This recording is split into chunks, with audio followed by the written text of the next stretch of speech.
گھر میں بیٹھی ہوئی میرے ماہر بہنوں، السلام علیکم ورحمۃ اللہ وبرکاتہ۔ سلام کرنا سنت ہے اور جواب دینا واجب ہے، اس لیے میں پھر سے سلام کہہ رہا ہوں، السلام علیکم ورحمۃ اللہ وبرکاتہ۔ وعلیکم السلام ورحمۃ اللہ۔ الحمدللہ رب العالمین والعاقبۃ للمتقین والصلاۃ والسلام علی رسولہ محمد وعلی آلہ وصحبہ الکریم، اما بعد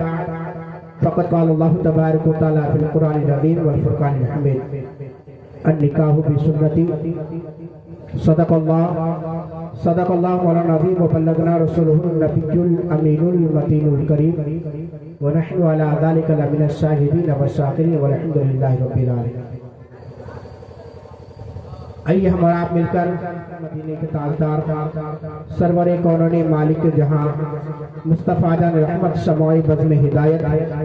نو شہی بزم جنت غل باغ رسالت حضور کی بارگاہ میں غلامی کا ہم اور آپ جھوم جھوم کر درود پاک پڑھ لیجیے، اللہم صلی علی سیدنا شفیعنا حبیبنا مولانا محمد البارک وسلم صلو علیہ الصلاۃ والسلام علیک یا رسول اللہ صلی اللہ تعالی علیہ وسلم۔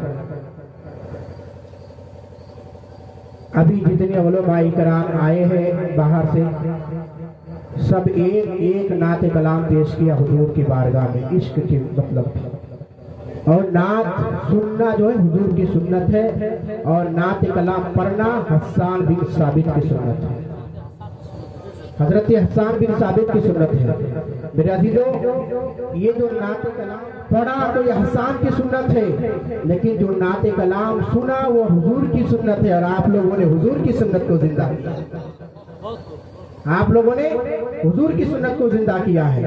اسی لیے تو شاعر اعلیٰ حضرت فرماتے ہیں، جب تک بکے نہ تھے یا رسول اللہ تو نے خرید کے تو مجھے انمول کر دیا، تو نے خرید کے مجھے انمول کر دیا۔ اور اعلیٰ حضرت اور بھی آگے فرماتے ہیں، یا رسول اللہ تیری عشق کی بدولت مجھے زندگی ملی ہے، تیری عشق کی بدولت مجھے زندگی ملی ہے، میری بات بن گئی ہے تیری بات کرتے کرتے، میری بات بن گئی ہے تیری بات کرتے کرتے، اور اس محفل کی نورانی اپنی روشنی کو دیکھتے ہوئے، چمکدار روشنی کو دیکھتے ہوئے میں ایک شعر اور پڑھوں گا، وہ آئیں گے اور آتے ہوں گے اور ابھی آئیں گے، وہ آئیں گے اور آتے ہوں گے اور ابھی آئیں گے، یہی سوچ کے آتا ہے، ہوا کا موسم بتا رہا ہے، وہ زلف اپنی لہرا رہے ہیں، سواری طیبہ سے چل پڑی ہے حضور تشریف لا رہے ہیں، سواری طیبہ سے چل پڑی ہے حضور تشریف لا رہے ہیں۔ میرے عزیزو، آج جو یہاں میلاد شریف کا پروگرام رکھا گیا ہے، یہاں شادی کے بارے میں رکھا گیا ہے۔ آج ہمارا شادی کا ماحول کچھ اور بدل دیا ہے، کسی کی مجبوری کا فائدہ اٹھانے لگے ہیں،